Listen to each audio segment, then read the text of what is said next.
preparar para vestibular, preparar para concurso, preparar para a vida, não é uma corrida de 100 metros. É uma maratona. Você conversa com um maratonista, a estratégia é bem diferente de correr 100 metros. Porque o maratonista, ele sabe que vai demorar a corrida. O corredor de 100 metros sabe que vai acabar logo. Eu acho que eu tenho que aprender para a vida. Eu tenho que manter isso na minha memória. E o que acontece com a maioria dos estudantes? Aprende, esquece, aprende, esquece, aprende, esquece. E diz assim, minha memória é ruim, a memória não serve para nada. Não é só a memória que é ruim, é porque você não sabe usar a sua memória. Deixa eu lhe ensinar 3 segredos. A memória gosta de movimento.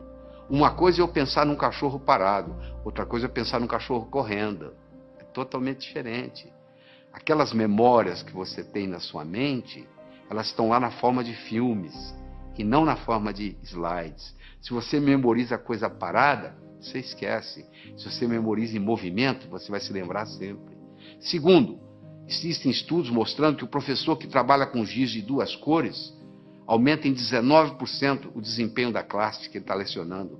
Porque você usando mais de uma cor, você estimula outras áreas do cérebro. Se você trabalha só com preto e branco, você já está trabalhando com a área esquerda, o seu hemisfério esquerdo do cérebro. Se você trabalha com colorido, outra cor qualquer, você está trabalhando com o lado direito. Então você procura estudar com a caneta de pelo menos 2 cores. Terceiro, você tem que exagerar. Uma coisa é você pensar num cachorro, outra coisa é você pensar num cachorro do tamanho de um elefante. Ora, se eu vou guardar uma fórmula de física, eu imagino a fórmula de física do tamanho de um prédio. Eu coloco ela na minha cor favorita e eu ponho ela piscando. Aquilo nunca mais sai da minha cabeça. Eu vou memorizar um telefone, eu imagino os números do tamanho de um prédio. Eu imagino os números coloridos, eu imagino os números piscando. Pronto, aquilo ali memoriza. Então não existe a história de memória ruim. Todos temos uma boa memória. Se você tem um carro novinho e você não sabe dirigi-lo, ele não vai ter nenhuma utilidade para você. Você não vai culpar o carro. É a sua habilidade de dirigir que tem que melhorar. A sua memória não tem problema nenhum. Só que você não sabe usá-la. Isso é diferente. Então ela gosta de movimento, ela gosta de cores, ela gosta de exagero, ela gosta de mnemônicos. Você quer ver um mnemônico simples? 30 dias tem abril, junho, setembro e novembro. De 28 só a 1, todos os demais 31. Pronto. Se o mês tem 30 ou tem 31 dias, está aí para você na tela aí, o mnemônico para você olhar. Então você tem que criar seus próprios mnemônicos, um jeito de você fazer para facilitar a sua memória. A medicina mostra que os últimos 20 minutos, o que você vivencia nos últimos 20 minutos antes de dormir, rumina na sua cabeça a noite toda. Se você estuda o dia inteiro, vai assistir televisão e vai para a cama, o que vai ruminar não é o que você estudou durante o dia, é a televisão que você assistiu. Então você estuda o dia todo, assista a sua televisão merecidamente, volta à mesa de estudos, estuda mais 10, 15 minutos, aí você vai para a cama, aí você vai passar no concurso, você vai passar no vestibular, porque você está ruminando a noite toda aqueles 15 minutos de revisão, e aí vem a hora da revisão. Você tem que ter como se fosse você vai ter que ter um fichário, como se fosse um baralho mesmo. Um baralho de física, um baralho de química, um baralho de biologia, e você passa o olho ali, vai passando o olho. Repetição é a mãe do aprendizado, não é verdade? Como é que você aprendeu a andar? Você levantou, caiu, levantou, caiu, levantou, caiu, até que um dia você andou. Então é muito importante você entender isso. É muito importante você colocar ritmo e rima, é muito importante o contexto. É fundamental o contexto, você não tem ideia do contexto.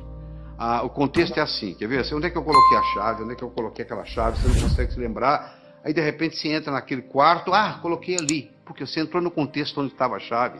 Ora, se eu estou lá na prova, eu estou tentando lembrar aquela fórmula de física, eu não consigo lembrar a fórmula de física, não consigo me lembrar, aí eu fecho os olhos, me transporto para a minha mesa de estudos, lá onde eu estudei aquela fórmula, de repente vem na cabeça. Isso é um truque espetacular para a memória. E outra coisa importante é a respiração ajudando na memorização. Nós desenvolvemos uma respiração que eu digo assim: inspire em 4, segure em 4, solte em 4. Por quê? Porque naquela posição que você fica para estudar ou para fazer prova, depois de um certo tempo, o oxigênio no seu cérebro começa a cair. E você sabe que o cérebro ele exige oxigênio e glicose para funcionar. São os dois combustíveis que o cérebro usa. Faltou oxigênio, o desempenho não é o mesmo. Faltou glicose, o desempenho não é o mesmo. eu recomendo para as pessoas que vão fazer concurso, vão fazer vestibular, levar no bolso umas 3 ou 4 barrinhas de chocolate. A cada 40, 50 minutos dá uma parada, respira em 4, segura em 4, solta em 4, 4 vezes, reoxigena o cérebro, come a barrinha de chocolate, absorve a glicose, aí você abasteceu de novo para mais 40, 50 minutos. Isso faz a diferença, às vezes, entre passar e ter que fazer o cursinho no ano que vem, novamente. Deixa eu falar um pouquinho sobre leitura. 80% ou mais daquilo que você vai aprender na sua vida, você vai aprender através da leitura. Nós temos 3 tipos de leitura. Você faz a leitura do prazer, a leitura crítica e a leitura específica. Você vai procurar uma coisa específica e vai lá e pesquisa. O problema é que nós, brasileiros, temos uns vícios muito grandes com a leitura. Nós temos problema com a velocidade da leitura, temos problema com a compreensão e temos problema com a memorização. Essas 3 coisas estão juntas: velocidade, compreensão e memorização daquilo que lemos. Então deixa eu mostrar uma coisa. Primeiro, a gente aprende a ler palavra por palavra, não é verdade? Nós aprendemos a ler palavra por palavra e aprendemos a ler em voz alta. Aí nós começamos a ler em voz alta e os nossos pais dizem assim: não, para, você já leu bastante, lê agora em voz baixa. Só que você diminui o som, mas continua lendo com a garganta. Esse fenômeno recebe o nome de subvocalização. Só que a nossa garganta não permite falar mais do que 180, 190 palavras por minuto. Se você lê com a garganta, e a maioria lê, porque se você colocar uma pessoa lendo em silêncio e colocar um eletrodo aqui na área da laringe, você vai perceber que à medida que ela vai lendo, ela vai ativando a laringe. Se você tem esse vício de subvocalização, você está limitado a 190 palavras por minuto. Olha que interessante. O nosso cérebro chega a pensar 1000 palavras por minuto. Se a nossa garganta só trabalha com 190 palavras por minuto, ou seja, se eu sou limitado a ler 190 palavras por minuto, e o meu cérebro é capaz de pensar 1000, eu passo a maior parte do tempo fazendo o quê? Divagando. Eu fico desatento. Por incrível que pareça, quando eu aumento a velocidade de leitura, eu aumento a minha capacidade de concentração. Existe um outro vício na leitura, que é o chamado de regressão.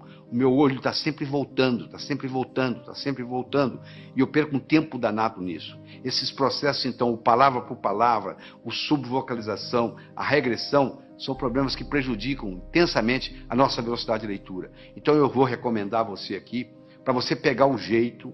É como andar de bicicleta, você tem que colocar a rodinha primeiro, você vai virar o livro de cabeça para baixo, e você vai ler com as mãos, usando a mão como orientação, e ler de cabeça para baixo. Só para você pegar o jeito, você pegar a mecânica, e no pegar a mecânica, aquilo faz uma diferença. E de vez em quando existe um exercício muito interessante, se você esfregar uma mão na outra, esfregar até esquentar. Faz aí, você que está me assistindo, faz aí, vai, até esquentar. Aí você coloca em cima dos olhos, na mesma hora você descansa o globo ocular. Faz isso umas 2 ou 3 vezes, que vai fazer uma diferença enorme na sua leitura.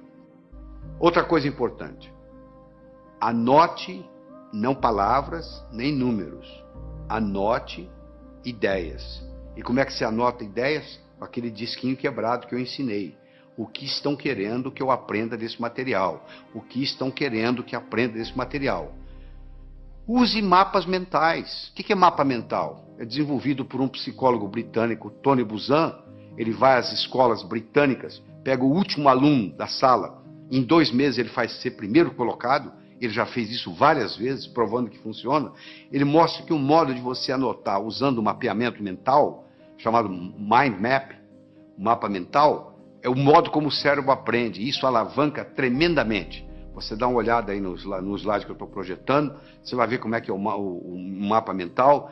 Entra na internet, faz uma pesquisa de Mind Map, ou o mapeamento mental, e você vai aprender a fazer esse processo como se fossem árvores com seus galhos.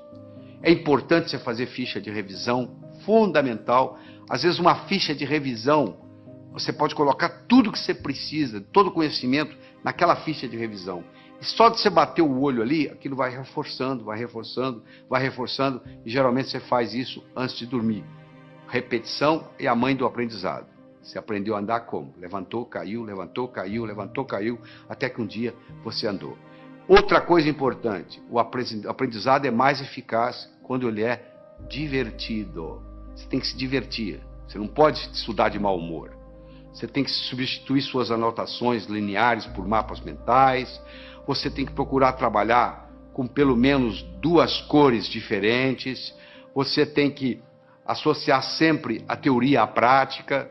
Você tem que fazer períodos de estudo de no máximo 50 minutos, com mais ou menos 12 minutos de descanso. Depois de 50 minutos, o rendimento cerebral cai tremendamente. Você continua a aprender, mas não retém. Faça resumo de ideias em fichas de revisão e revise-as diariamente. Todo esse processo está aí, ó. É você aprender a aprender. Isso é que é importante. É aprender a aprender. Isso é que interessa. Porque depois que você aprendeu a aprender, você se torna o capitão do seu navio, meu amigo. Você aí, o limite, o céu é o limite. Você não vai depender mais de ninguém. Eu acredito que você tenha que assistir esse material de novo, escutar com carinho, voltar nos problemas, para poder se reter isso aí. Você precisa mais de uma vez estar exposto a esse material. Você precisa de algumas horas de voo.